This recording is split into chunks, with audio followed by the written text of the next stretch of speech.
Assalamualaikum warahmatullahi wabarakatuh. Bismillah, alhamdulillah, wassalatu wassalamu ala rasulillah wa ala alihi wa sahbihi wa mawala ma'badu. Sahabat muslim dimanapun berada, ini untuk istiqomah biarpun berapat, insya Allah kita akan melanjutkan apa yang sudah kita baca, yaitu kitab Ta'limul Muta'alim. Sebelumnya, mari kita sama-sama buka dengan bacaan suratul Fatihah. Ala diniyah walikulli niyatin sholihah lahumul Fatihah. A'udzubillahi minasyaitonir rajim. Iyyaka na'budu wa iyyaka nasta'in.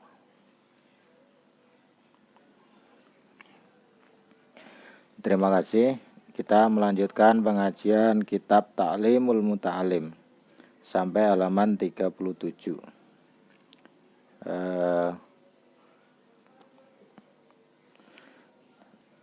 Bawah ya, wa ansyidtu li ba'dihim, dan ada syair untuk sebagian mereka. Tanha anil qabihi wala turidhu wa man aulaita, ini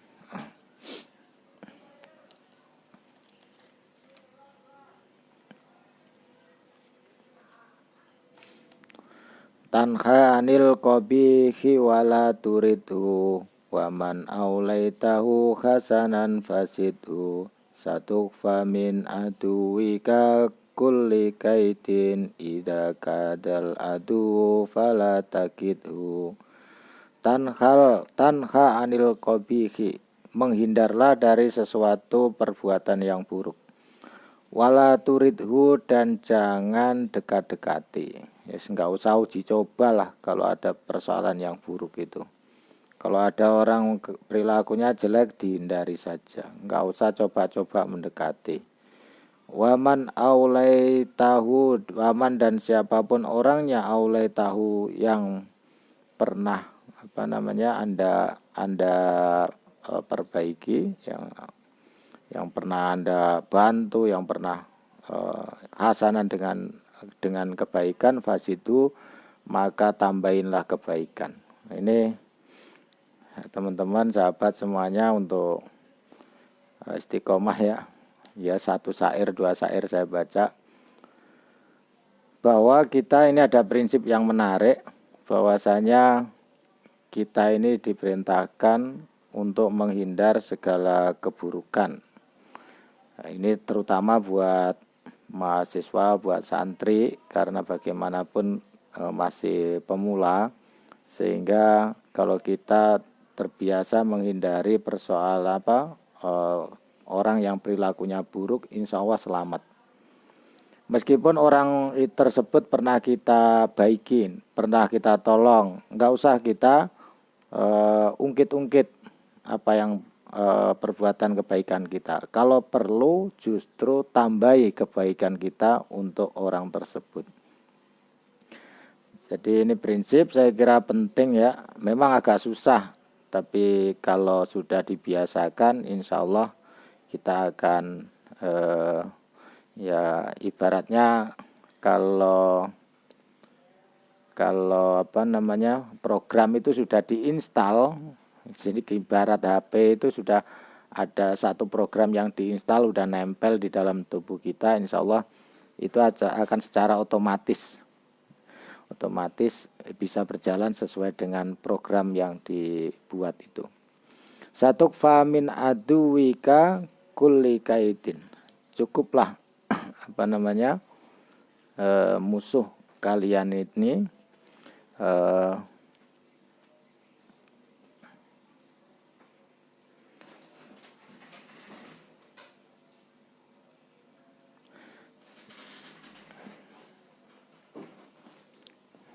satukfa min aduwika, cukuplah apa yang dilakukan oleh musuh-musuh kalian ini, min aduwika dari musuh-musuhmu, kulla kaidin dari semua niat jahatnya, tipu dayanya. Idza kadal adu, ketika hampir seorang musuh itu, fala takitu, jangan kamu balas tipu dayanya. Maksudnya ini, seorang musuh itu, kita ini orang baik misalnya itu dimanapun orang baik jangan dianggap tanpa musuh, karena apa namanya, dunia ini ada positif ada negatif. Nah, positif itu akan kelihatan kebaikannya, terkadang menunggu ada negatifnya. Dan sesuatu yang negatif terkadang memang tidak selalu jelek. Mungkin orang tersebut dalam tanda kutip untuk jahilin kita itu dalam rangka ada pesan khusus agar kita termotivasi lebih baik. Nah, ini cara berpikir yang memang mungkin agak radikal ya. Jadi kalaupun diapa-apakan oleh musuh, mau ditipu daya, makanya kita ini menghindarlah dari orang yang biasa melakukan kejahatan. Kenapa? Agar kita ini mudah mensterilkan diri, terutama ini bagi santri ya, untuk pemula-pemula itu. Kita ingat yang saya nggak bosan-bosan menyampaikan itu, ya bukan dalam rangka, tapi ini bagian pelajaran disampaikan karena ada sejarah itu menjadi pelajaran bahwa pesarinuh boham jinisin khondanin nubuwatas gumsyudih. Ada istilah bahasa Persia itu syairnya bahwa putranya Nuh gara-gara salah gaul dengan teman, maka tahta kenabiannya sirna. Nah, kalau putranya seorang nabi saja bisa diperdaya oleh orang lain, apalagi diri kita. Kalau masih pemula, masih kelas pemula, ya mohon untuk lebih berhati-hati. Kita lebih baik di zona bersih dulu lah, untuk menginstal seluruh kebaikan di dalam tubuh kita, di dalam otak kita, di dalam hati kita, sehingga nanti kalau sudah siap terjun di lapangan, itu secara otomatis mau ketemu dengan siapapun, orang jelek kayak apapun, kita tidak akan bisa menerima sesuatu yang tidak baik menurut instalan tabungan kebaikan kita itu. Walaupun mereka membuat tipu daya yang sangat baik dan sangat jeli, insya Allah kita akan terselamatkan. Jadi tidak usah ketika musuh membuat rekayasa tipu daya kepada kita, maka sebaiknya tidak perlu kita balas.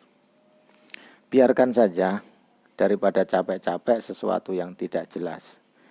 Nah, jadi kalau ada orang yang memusuhi kita, memang kadang kita nikmatin saja. Kita nikmatin.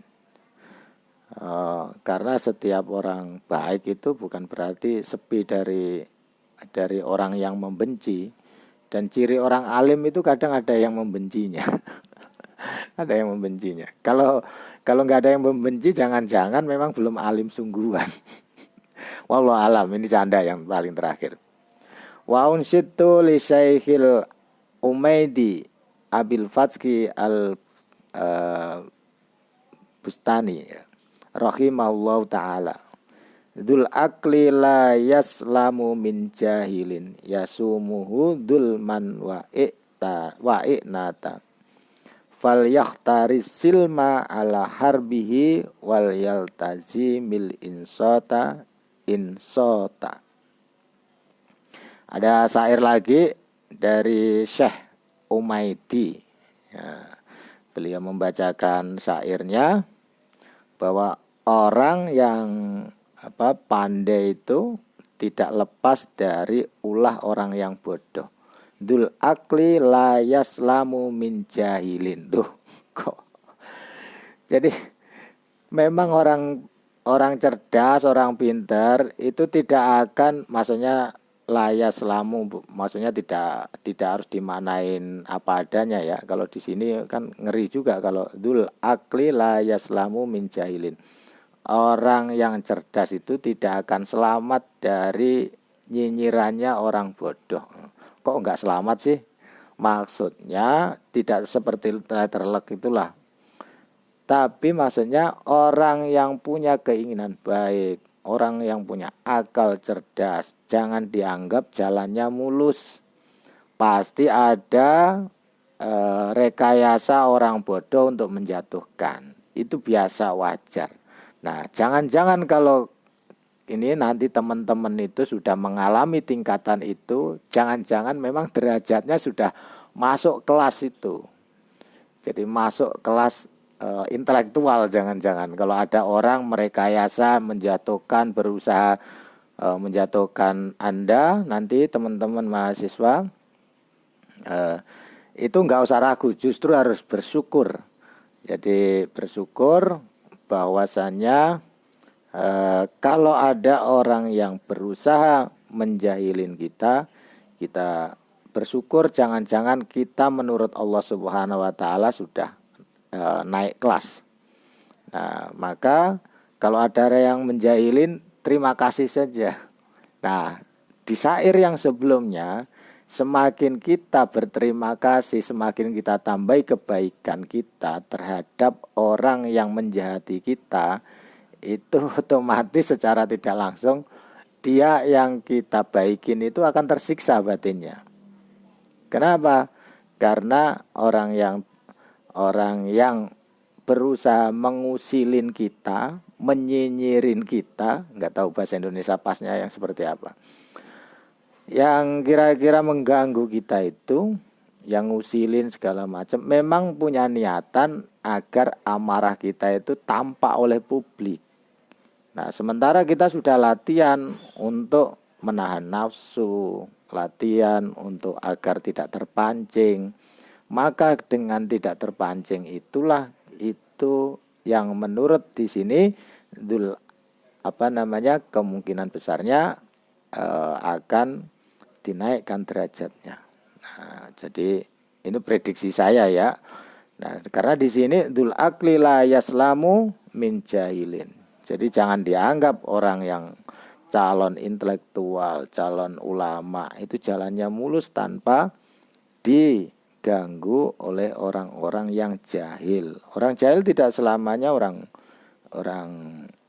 bodoh banget, tapi bisa jadi karena pinternya pas-pasan tidak mau disaingin, itu namanya orang jahil.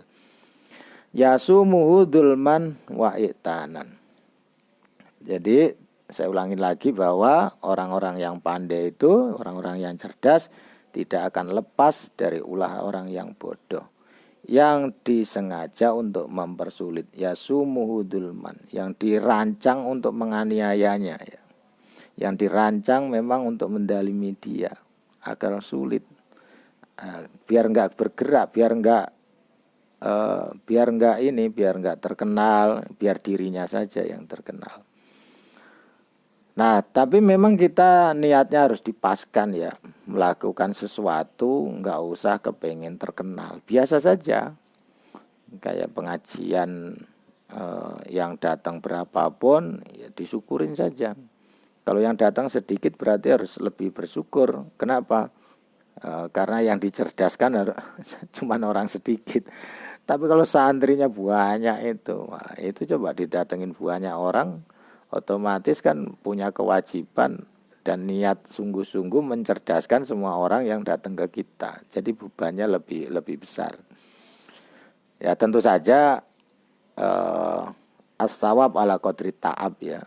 Kalau punya murid lebih banyak, tentu saja pahalanya mengalirnya lebih lancar kelak itu.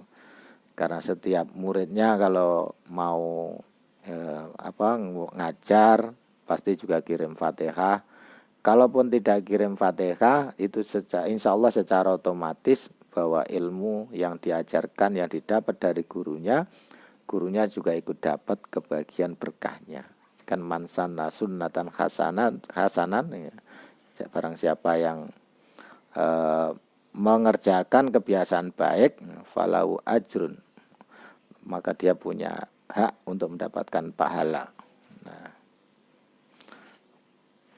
teman-teman yang baik, fal yahtari misilma ala harbihi wal yaltazima insota.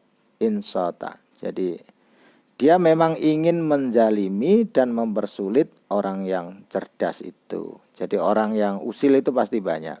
Maka hendaknya orang calon intelektual itu tidak boleh falyal tazim insota, wajib untuk diam saja, jangan membalas.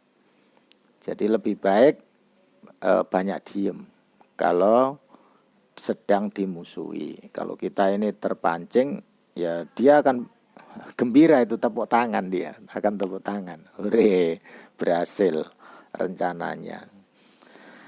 Nah, memang tidak mudah ya. Oleh karena itu, makanya belajar agama itu istilahnya pendidikan, bukan pelajaran. Apa bedanya pendidikan dengan pelajaran?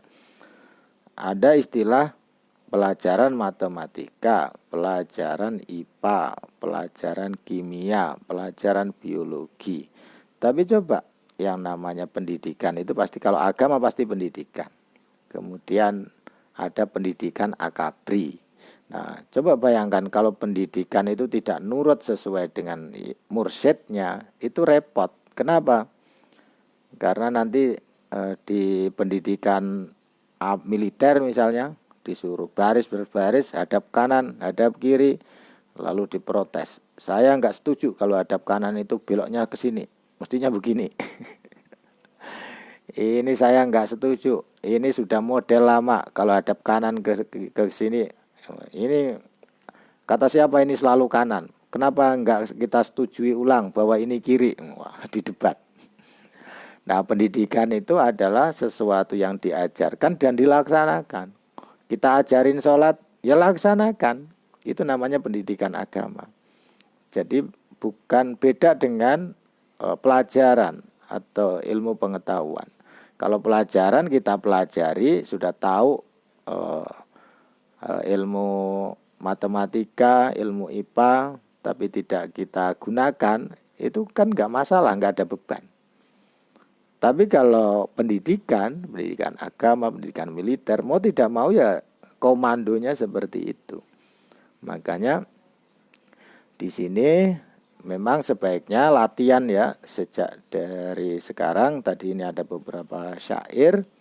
Yang pertama itu kita diperintahkan untuk menjauhi dari orang yang usil, yang suka jahat, yang suka menjelekkan kita. Udah dihindari saja.